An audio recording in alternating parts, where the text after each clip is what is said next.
स्वागत है आप सभी का हिस्ट्री 360 चैनल में। मैं रवि कुलरिया, हिस्ट्री लेक्चर राजस्थान से। क्योंकि कुछ स्टूडेंट्स ने ये रिक्वेस्ट की थी कि पूनम दलाल दहिया का जो नया एडिशन आया है क्या उसमें कुछ चेंजेस हुए हैं, और इसका मैंने जो पहले रिव्यू किया था ओल्ड एडिशन का जो दाईं तरफ है, इसमें मैंने बहुत सारी कमियां बताई थी। तो आप में से कुछ विद्यार्थियों ने ये पूछा था कि क्या वो कमियां इसमें सुधार की गई हैं, क्या नया एडिशन पुराने एडिशन से बेहतर है और क्या अब इसको कंसीडर किया जा सकता है। तो यही मैं इस वीडियो में मैं आपको बताऊंगा। ओल्ड एडिशन मैं साइड में रख देता हूं। इसमें मैंने देखिए आपको मुख्य रूप से देखिए ये जो हड़प्पा सभ्यता है इसमें बहुत सारी गलतियां मैंने आपको बताया था, ये मेंशन कर करके कि इसमें देखो क्या क्या गलतियां हैं, और वो गलतियां यदि हम सुधारने की बात करें तो अभी हम पता लगाएंगे कि क्या वो गलतियां सुधारी गई है। अभी मैं इसको थोड़ा साइड में रख देता हूं। अब इसमें टॉपिक लगभग वही है और कुछ टॉपिक्स में थोड़ा सा एक्स्ट्रा ऐड किया गया। जैसे प्राचीन भारत की शुरुआत में ये जो पाषाण काल है यानी स्टोन एज के बारे में हम पढ़ते हैं, इसमें काफी कुछ ऐड किया गया है। सबसे ज्यादा मैं कहूं तो स्टोन एज में ऐड किया गया है। इस पुस्तक की सबसे बड़ी खास बात यह है कि यह पुस्तक बहुत ही सुंदर तरीके से लिखी गई है। दूसरी खास बात यह है कि यह पुस्तक, हालांकि इसमें दो ही रंगों का इस्तेमाल किया गया है, एक पिंक और एक जो ब्लैक फॉन्ट दिए गए हैं इसमें, लेकिन ये काफी सुंदर दिखाई देती है और इसके आपको चित्र दिखाएंगे तो बहुत ही अच्छे लगेंगे। दूसरी बात, आप मैप देखिए। मध्यकालीन भारत में ये समस्या रहती है, जैसे प्राचीन भारत में उपिंदर सिंह सबसे बढ़िया मैप और चित्र प्रोवाइड करवाती है, उसके बाद में ये पुस्तक है। और मध्यकालीन भारत में तो जल्दी से कोई पुस्तक मिलती ही नहीं जो अच्छे तरीके से मैप्स और जो चित्र हैं उनको दर्शा सके।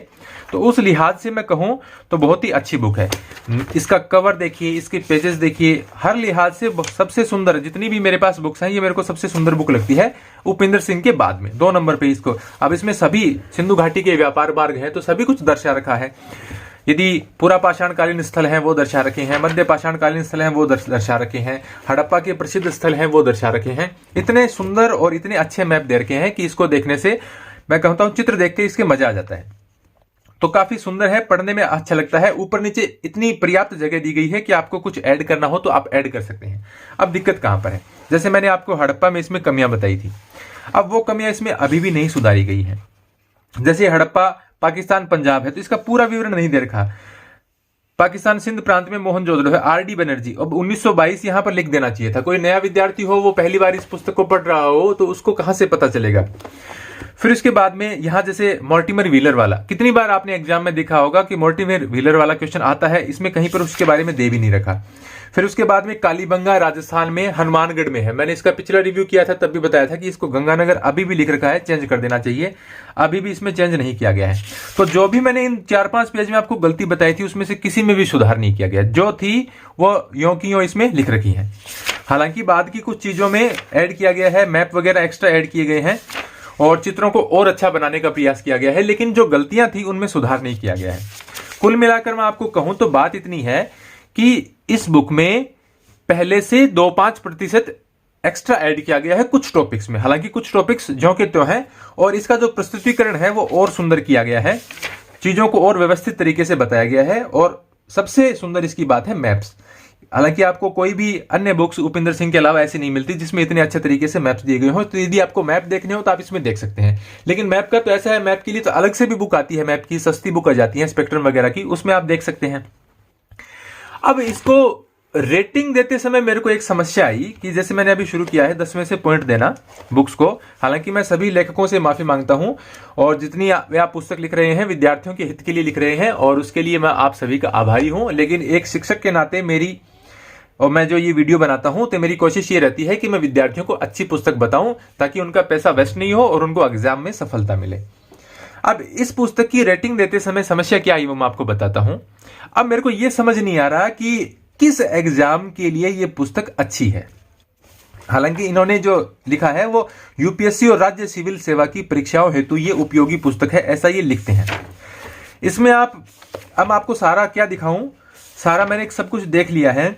ये ऐसी बुक है, पहली बात मैं नेट के एग्जाम के लिए बता देता हूं, नेट या असिस्टेंट प्रोफेसर का एग्जाम यदि आप देते हैं तो ये बुक आपके कोई काम की नहीं है।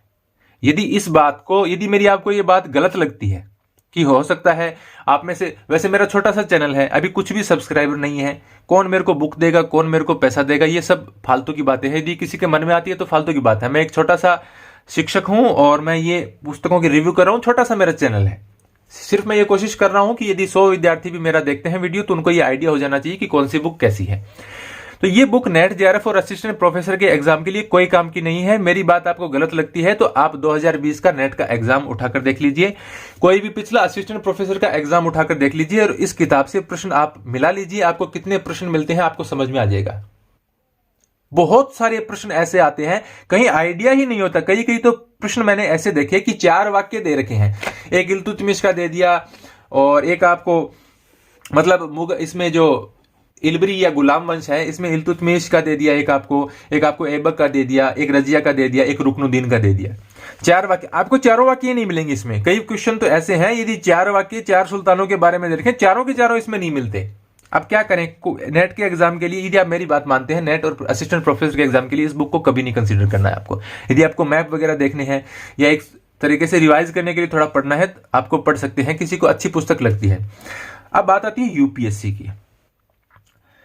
अब इसमें न तो फैक्ट्स ठीक तरीके से दे रखे हैं और न वो कहानी दे रखी है कि जिसके माध्यम से हम सब कुछ पढ़ सके, समझ सके कि प्रश्न किस हिसाब से आया है, उसका आंसर कैसे दे। जैसे उपिंदर सिंह वाली बुक है या जो सतीश चंद्रा वाली बुक है, आर.एस. शर्मा वाली बुक है, उनमें चलो यदि किसी में फैक्ट्स कम है तो ये तो आइडिया मिलता है कि डिस्क्रिप्टिव आंसर हमें देना हो, मेंस का जो आंसर हम लिखते हैं उसमें कुछ तो फायदा मिले। इससे आपको नहीं मिलेगा फायदा।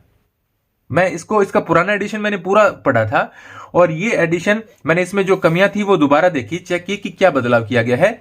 इसमें 2-5% ऐड किया गया है, गलतियों में सुधार नहीं किया गया है। तो इक्का दुक्का गलती कहीं पर ठीक कर ली होंगी, जो गलतियां पहले थी वो गलतियां अभी भी हैं। न तो ये नेट के लिए एग्जाम के लिए पर्याप्त है। आप पढ़ेंगे, प्राचीन और मध्यकालीन दोनों इसमें पढ़ने की कोशिश करेंगे, आपका समय बर्बाद होगा, आपको आधे क्वेश्चन नहीं मिलेंगे इसमें। फिर उसके बाद में यदि यूपीएससी के लिए भी यदि बात करूं या अन्य राज्यों की सिविल सर्विसेज की भी बात करूं तो इससे बहुत ही अच्छी अच्छी पुस्तक आपको मार्केट में मिल जाएंगी। प्राचीन काल की बुक्स के मैं रिव्यू कर चुका हूं, मध्यकालीन की बुक्स के मैं रिव्यू कर रहा हूं अभी। कुछ पुस्तकों के कर दिए हैं, कुछ पुस्तकों के 1-2 दिन का मेरे को टाइम थोड़ा सा एक्स्ट्रा लग गया, बिजी हो गया था मैं, तो संडे तक मैं उनके कर दूंगा सबके रिव्यू। तो आप उनमें कोशिश कर सकते हैं कि आपके लिए अच्छी पुस्तक छांटे। कोई जरूरी नहीं कि एक ही बुक में कोई बताऊंगा, आपको 3-4 अच्छी पुस्तकें बताऊंगा मैं उसमें, बस 3-4 दिन के बाद में बता दूंगा। तो उनमें से आप कोई भी पुस्तक पढ़ सकते हैं, वो इससे अच्छी मिलेगी आपको। प्राचीन की भी इससे अच्छी मिलेगी, मध्यकालीन भी इससे अच्छी मिलेगी। तो न तो ये यूपीएससी के लिए कोई मेरे को ज्यादा बढ़िया बुक लगी, न मेरे को ये असिस्टेंट प्रोफेसर नेट जेआरएफ के लिए ज्यादा अच्छी बुक लगी। यहां तक कि पीजीटी फर्स्ट ग्रेड जैसा जो एग्जाम है उसके लिए भी ये बुक पर्याप्त नहीं है। जो कोई टीजीटी या जो राजस्थान में बोलते हैं 3rd ग्रेड टीचर जैसा कोई एग्जाम है उसके लिए आप इसमें काम चला सकते हैं। तो ये मेरे पास आई जितनी भी पुस्तकें हैं, जितनी भी मैं खरीदी है, उनमें सबसे ज्यादा सुंदर बुकों में बात करूं तो ये रैंक 2 पर आएगी। और इसमें बहुत ही अच्छे, बहुत ही सुंदर चित्र और मानचित्र दे रखे हैं और काफी अच्छे तरीके से इस पुस्तक का प्रस्तुतिकरण किया गया है। लेकिन न इस पुस्तक में वो कहानी, वो नोवेल जैसा फीलिंग आता है कि आपको पढ़ते समय अच्छा लगे और आपका एक पॉइंट ऑफ व्यू बने हिस्ट्री को लेकर और आप डिस्क्रिप्टिव आंसर दे सके। न इसमें आपको पूरे फैक्ट्स मिलते हैं। पूरे फैक्ट्स क्या, मैं आपको दिखा देता हूं। देखिए, हर राज्य के बारे में या जो उनका प्रशासन है, उनकी जो संस्कृति है, जो कला वाला बिंदु है, सब में आपको 50% मैटर मिलता है। अब आजकल आप नेट का पेपर उठा के देख लीजिए कि आजकल कैसे क्वेश्चन आते हैं और वो मिला लीजिए आप, इसमें आपको संतुष्टि हो जाएगी कि मैं सच कह रहा हूं या झूठ कह रहा हूं। तो मेरी राय में ये पुस्तक आपके लिए ज्यादा फायदेमंद नहीं होगी। इससे अच्छे ऑप्शन मार्केट में उपलब्ध हैं। इसके लिए मैं माफी मांगता हूं लेखक से कि आपने इतनी सुंदर पुस्तक लिखी, आपको कुछ उसे ऐड करना चाहिए कि किसी तो एग्जाम के लिए इंपॉर्टेंट बुक बने। इस बुक को देखने के बाद, पढ़ने के बाद मैं इस निष्कर्ष पे पहुंचा हूं कि मुझे ऐसा कोई एग्जाम नजर नहीं आता। हालांकि टीजीटी के लिए आप कंसीडर कर सकते हैं, हालांकि इसमें लिख रखा है यूपीएससी के लिए, और ज्यादातर यूपीएससी वाली बुक है वही हम ज्यादातर नेट जेआरएफ वगैरह के लिए या असिस्टेंट प्रोफेसर वगैरह के लिए पढ़ते हैं। लेकिन मेरी राय में उन एग्जाम्स के लिए ये बिल्कुल भी पर्याप्त नहीं है। मैं रवि कोलरिया राजस्थान से कर रहा था रिव्यू। आपका जिस प्रकार से आजकल आप वीडियो देख रहे हैं उसके लिए मैं आपको बहुत बहुत धन्यवाद देता हूं और यहां पर ये रिव्यू इसी के साथ समाप्त होता है। धन्यवाद।